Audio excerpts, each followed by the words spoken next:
మార్గదర్శి డిపాజిటర్ల విశ్వాసం అప్పటికీ ఇప్పటికీ ఇసుమంతైనా చెక్కు చెదరలేదు.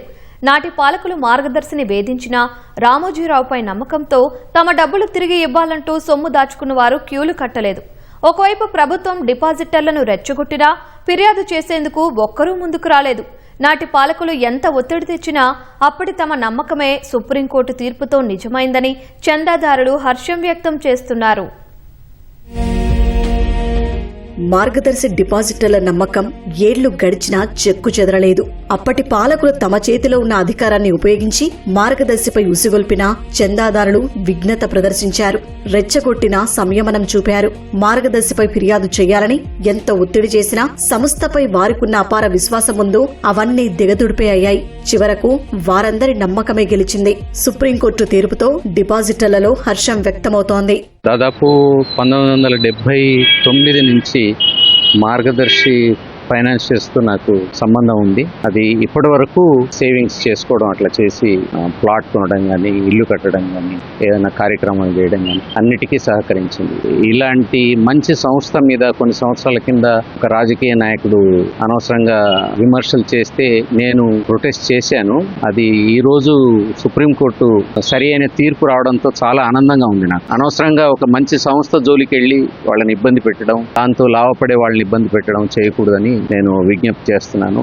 ఈనాడు రామోజీ ఫర్మ్స్ వాళ్ళకి చాలా చాలా కృతజ్ఞతలు. బ్యాంకులో ఎలా దాచుకుంటామో అలాంటి నమ్మకం మాకు మార్గదర్శిలో ఉంది. ఈ రోజుకు 72 సంవత్సరాలకు కూడా నేను దాన్ని నమ్మి దాంట్లో కూడబెట్టుకుంటున్నాను డబ్బులు. సో ఇలాంటి సంస్థ మీదికి ఎవరన్నా అభ్యంతరం చెప్పడానికి వస్తే కోర్టు మంచి బుద్ధి చెప్పింది అనిపిస్తుంది నాకు. మాకు ఆ సంస్థ మీద ఎప్పటికీ ఎటువంటి అనుమానం గాని ఎటువంటిది లేదు. ఆ సంస్థతో ఎటువంటి ఇబ్బంది ఇప్పటి వరకు కలగలేదు.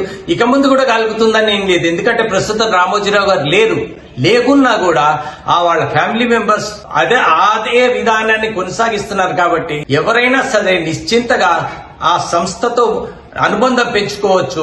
ఇప్పటికీ 5,23,00,000 రూపాయలు ఎస్క్రో ఖాతాలోనే ఉన్నాయంటే ఆ సంస్థపై విశ్వాసమేనని ఖాతాదారులు అభిప్రాయపడ్డారు.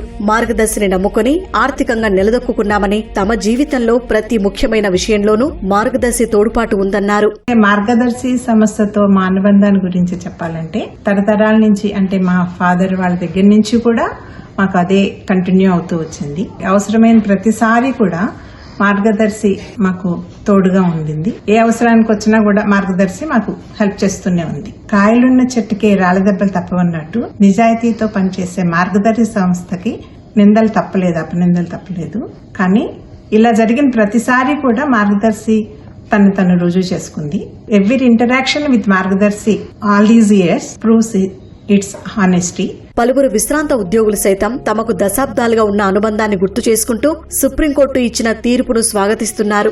మార్గదర్శి నమ్మకమైన సంస్థ అని సర్వోన్నత న్యాయస్థానం తీర్పుతో అక్షరాల నిరూపితమైందని పేర్కొన్నారు. భారత్ పెట్రోలియంలో జాబ్ చేసి రిటైర్ అయ్యాను.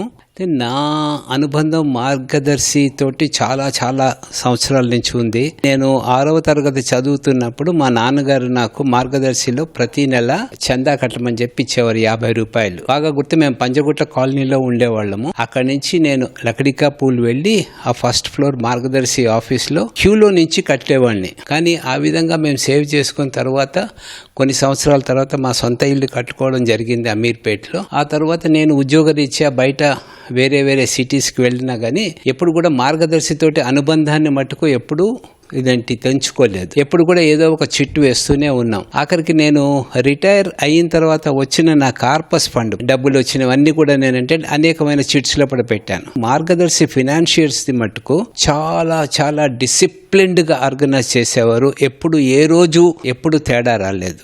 కాబట్టి ఏంటంటే నా ఎక్స్పీరియన్స్ మట్టుకు చాలా అమోఘం. వాళ్ళు పేమెంట్ చేయడం కానీ ఒక్క నయా పైసా తేడా రాలేదు.